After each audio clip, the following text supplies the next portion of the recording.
you guys pictures, but they're making people line I know, up. like your line, those lines are crazy. Like we don't have any of that here. So they're making you line up every 6 feet to get in the store, which I thought the grocery store is 2 minutes from my house. I figured I'd run down at lunch yesterday. I needed some produce. I'll be in and out in 5 minutes. No, it was a 20-minute lineup to get into the store because everybody has to stand 6 feet apart. They're only letting so many people in. And this isn't like a little tiny like corner store. This is a massive grocery store. And then in the store, they're making everybody line up to use the cash registers, which that was around half the perimeter of the store. I get in theory it's a good idea, but like you're literally just breathing in what everybody ahead of you is like breathing out. Yeah. And then the only store in our area that's doing that is Trader Joe's, and I think that's because that's universal. So like what they're doing.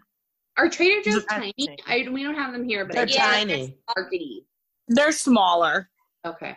Compare, like we have Wegmans here, and that's like the super duper stores. So yeah, Trader I think Wegmans Joe's is like our Winn-Dixie. Yeah. No, Wegmans is nice. Winn-Dixie is janky. No, I'm assuming it's the same sort of idea. Like Wegmans is equivalent to like maybe double of a Whole Foods. That's how big they are. It's like a Harris Teeter. Yes, okay. but bigger. I don't know any of these names. Ours is like the Winn-Dixie don't give a fuck. You just all go in there. They don't Zero care. fucks. Yeah, I mean Margaret's got the Publix too, and they don't give a shit. No, Yeah, Publix, I have Publix Kroger is here, and They're we're nicer. not doing anything different. Yeah, So no. we were at a Publix last night, and they had like the tape lines out front of the sidewalk. And when we were leaving, I asked a guy, I was like, oh, was the line really that long earlier today? And he said, no, but starting tomorrow, we're going to like do the only so many people in at a time. And I'm not clear if that's just that store, because it is in a really busy area than when we were at last night, or if that's like corporate wide. I went on Publix site and it didn't say anything about it. But I know Target, like company wide, has started last weekend, so only so many at a time. Yeah. But I was telling you guys earlier, like, I am not at all interested in standing in freaking lines like that at the grocery store. So I placed a Schwann's order today for delivery. Half of my order was ice cream items. So whatever. Priorities. But We have Instacart too, I'm but hoping it takes a while. It is so janky that they're not going to do this. Yeah. And I'll just shop there. I don't know. Well, I know that Teresa, it's not good where you are, and Teresa's father tested positive. And how is he doing? Oh, I didn't talk to him today, but I talked to him on Monday and Tuesday, and he's doing a lot better. You said he cut the grass, right? Yeah, so that's a good sign. So he tested positive on Monday, and he went and got his chest X-rays and his oxygen levels tested, and they came back good scores. You do need to start exercise, like moving, because I guess the real issue is if you don't move, you can get like blood clots and pneumonia or something. Yeah. Yes, like they're saying now, don't lay down. Don't let the fever take you down, and like keep moving, so keep airflow. That's what happened to him. That's what happened to him. So he lost like 15 pounds, which, I mean, he's not a thin guy, so it's not that big of a deal. He needed it. So he got home and he cut the grass, and then I talked to my mom the next day, and they were like, yeah, he did whatever outside, and he started pressure washing, which is the universal thing that all gentlemen are doing in the quarantine, are pressure washing their driveways. Yeah. That reminds me, talking about like the exercise and your lungs and everything, can you get it?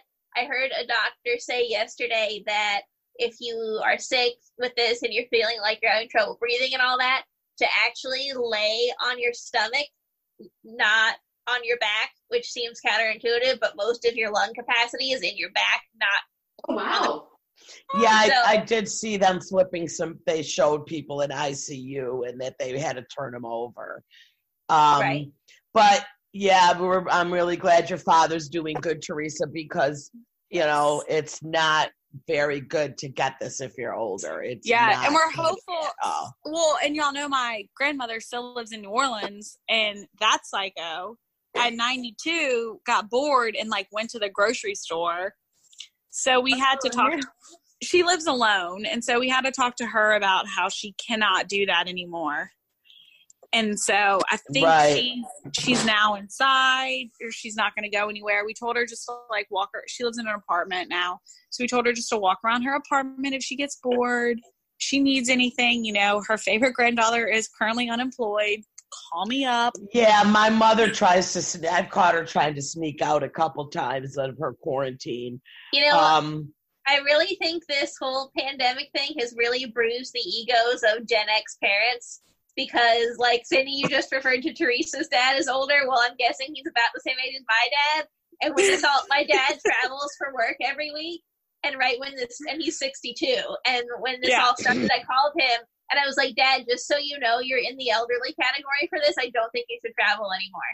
And I'm pretty sure that none of our parents are appreciating this now, that all their kids are calling them, reminding you, just so you know, you're old, so stay home. I know it. And I'll tell you, it was funny because I was looking at like the people that are at the highest risk and I'm watching and everyone's screaming at me, you shouldn't go to work. I'm like, are you nuts? I looked, I'm like, oh, every single thing I have, high blood pressure, diabetes, obesity, my Cindy, age. you want to be dead. You stay safe. I know it. This is going to take me out, man. But me and Danielle, I said it better not. I know. So me and Danielle already made a pact that when we get it, we're not going to the hospital to die alone. We are going to just stay here. It's very sad. My best friend's dad passed away from it last week, and he died all by himself up there. They couldn't even go see him. And now they can't even have a funeral. That's and Dan, if you and Dan die at home, the cat's going to eat you. I know it. Did you see her face? I sent you that picture. Oh, I know she wants your eyeballs. She's waiting for it. She's got that nasty look on her face. Every time she hears about this virus on the news, and then she looks at you, and it's like in Looney Tunes, and they see the like roast turkey with the steam coming out, walking around the living room. That's you, Cindy. You're the roast turkey. But yeah, I mean, that's part of it that I never thought is like, God forbid, like one of us does get sick and we have to go to the hospital because we can't breathe. And then like when you drop them off, like that's the last time you're ever going to see them if they don't come back. Yeah, that's the heartbreak. Like that's, you know what I mean? Like that reality. I was like, whoa, think about that. You know what I mean? People are dropping off their loved ones and they're not even allowed to go in the emergency room with them and they have to say goodbye at the car. Like that's crazy. That's wild. You know, and I'm thinking like, can't they just suit you up and let someone go in? But I guess they don't. They don't have the PPE to spare. I would think that if you've been living with the person, like, and you're in the car with them, like, you probably got it now too, so who cares? Right, so my mom didn't get tested, but they both obviously had it because they both went to New Orleans and they both came back sick. So she's presumed positive, But you know what? You know what I'm wondering is, I mean, my friend's dad was older and he was in a nursing home. He had knee replacement and he was, you know, and he was 84. He didn't have good lungs to begin with. He would have, you know, he couldn't have never beat this. But I'm starting to think like you see these younger people that are in good health that pass away from it. And they're saying also it depends on, I think, your exposure. I don't know. It's wild. You know, like maybe somebody got directly coughed on by it and others. Yeah, I don't know. It's like so weird. I was reading today, they think more than one. Sorry. Go ahead. Yeah, I gotta go too. Food, so I gotta go. Okay.